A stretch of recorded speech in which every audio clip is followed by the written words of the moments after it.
ഉച്ചയ്ക്ക് നല്ലോണം വിശന്നിരിക്കുന്ന സമയത്ത് ലഞ്ച് ബോക്സ് തുറക്കുമ്പോൾ ഇതുപോലെ ഒന്ന് രണ്ട് കഷ്ണം ചിക്കൻ പൊരിച്ചതോ ചമ്മന്തിയും ഒരു പച്ചക്കറിയും പിന്നെ ഒന്ന് കുഴച്ച് പിടിക്കാനായിട്ട് വല്ല ഉള്ളിക്കറിയും ഇതൊക്കെയായിരുന്നു സ്ഥിരമായിട്ട് ലഞ്ച് ബോക്സിലുള്ളത്. ഉള്ളിക്കറിയൊക്കെ മിക്കവാറും രാവിലത്തെ അപ്പത്തിൻ്റെയോ ദോശയുടെയോ ഒക്കെ ബാക്കിയായിരിക്കും കേട്ടോ. ഞങ്ങളെല്ലാവരും കൂടി ഇങ്ങനെ വട്ടത്തിനിരുന്ന് ഇതുപോലെ അടപ്പിലേക്ക് എല്ലാ കറികളും എടുത്ത് വെക്കും. അത് കുഴച്ച് കഴിക്കുക എളുപ്പത്തിന് വേണ്ടി മാത്രമല്ല, എല്ലാവർക്കും അങ്ങോട്ടും ഇങ്ങോട്ടും എടുക്കാൻ കൂടി വേണ്ടിയിട്ടായിരുന്നു. അപ്പോൾ ഈ എടുക്കൽ സമ്പ്രദായം ഉള്ളതുകൊണ്ട് തന്നെ വീട്ടിലിരിക്കുന്ന അമ്മയ്ക്കൊരു ടെൻഷൻ ഉണ്ടായിരുന്നു, ഞാൻ കൊടുത്തു വിടുന്നേക്ക് ഇവൾ കഴിക്കുമോ എന്ന്.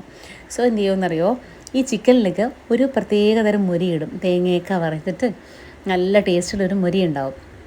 ഞാനും അതൊക്കെ തന്നെ എപ്പോഴും ഫോളോ ചെയ്യുന്നത് കേട്ടോ. അപ്പോൾ ആ മുരിയെങ്കിലും കൂട്ടി ഇവൾ ഹാപ്പിയായിട്ട് കഴിക്കുമല്ലോ എന്നൊരാശ്വാസമാണ്. എത്ര പറഞ്ഞാലും അമ്മയ്ക്ക് മനസ്സിലാവില്ല. അല്ല ഇപ്പം എൻ്റെ കിട്ടിയില്ലെങ്കിലും എനിക്ക് വേറെ ഉള്ളവരെ കിട്ടുമല്ലോ എന്ന് അതൊന്നും ഒരു തൃപ്തിയായിരുന്നില്ല. അപ്പോൾ ഇപ്പോൾ ഒത്തിരി അമ്മമാർ ഇതുപോലെ ലഞ്ച് ബോക്സ് ഉണ്ടാക്കി കൊടുക്കാൻ തുടങ്ങിക്കാണും, സ്കൂളൊക്കെ ഓപ്പൺ ആയല്ലോ അല്ലേ.